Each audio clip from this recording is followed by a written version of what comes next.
warahmatullahi wabarakatuh. Kembali lagi bersama saya. Nah, di video kali ini saya akan membahas mengenai pelatihan pendidikan di luar sekolah. Nah, di sini ada beberapa poin pelatihan pendidikan di luar sekolah. Nah, di poin pertama saya akan membahas mengenai pengertian dari pendidikan luar sekolah. Nah, di sini pendidikan di luar sekolah yaitu setiap kegiatan di luar pendidikan yang sudah terorganisir dan sistematis, yang biasanya di luar sistem persekolahan yang mapan, biasanya dilakukan secara mandiri atau lebih merupakan bagian penting dari kegiatan yang lebih luas yang sengaja dilakukan untuk melayani peserta didik tertentu dan untuk membantu berlangsungnya kegiatan belajarnya. Nah, di poin kedua saya akan membahas mengenai fungsi dari pendidikan luar sekolah. Nah, yang pertama yaitu mengembangkan nilai jasmania dan rohaniah. Yang kedua, mengembangkan cipta, rasa, dan karsa. Yang ketiga, mengembangkan kerjasama dan partisipasi aktif. Yang keempat, mengembangkan cara berpikir dan bertindak kritis. Yang kelima, mengembangkan sikap dan moral tanggung jawab sosial.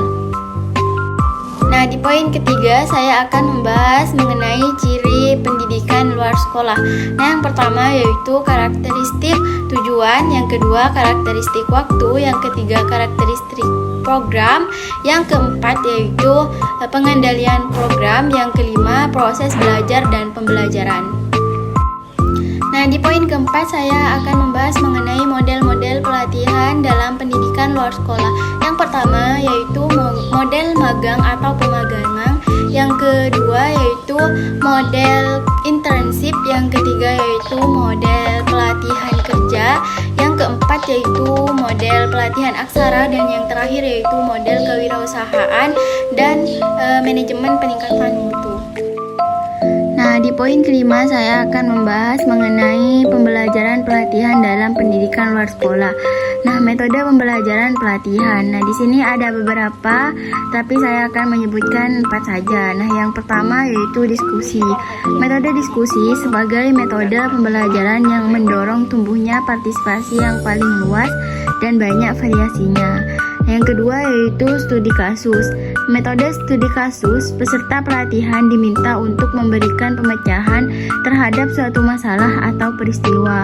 Yang ketiga yaitu kelompok bus. Nah, di sini metode pembelajaran membahas permasalahan yang sama atau berbeda atau menyiapkan pertanyaan khusus tentang topik. Yang terakhir yaitu bermain peran.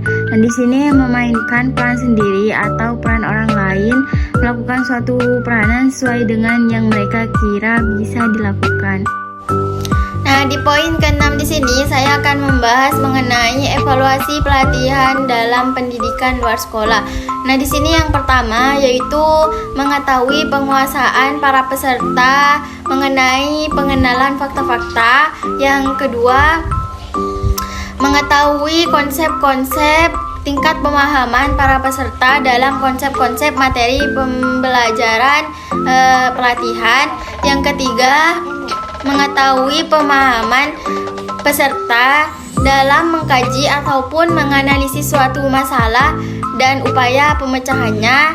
Yang keempat yaitu mengetahui kemampuan peserta dalam penerapan prinsip-prinsip materi pelatihan.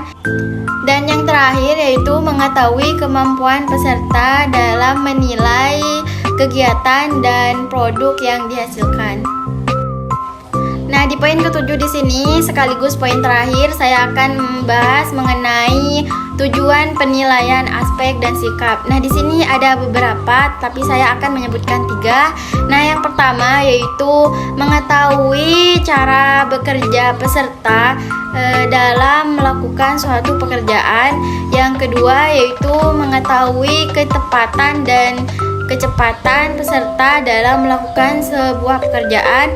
Dan yang terakhir yaitu mengetahui apa saja keterampilan yang sudah dimiliki oleh peserta tersebut.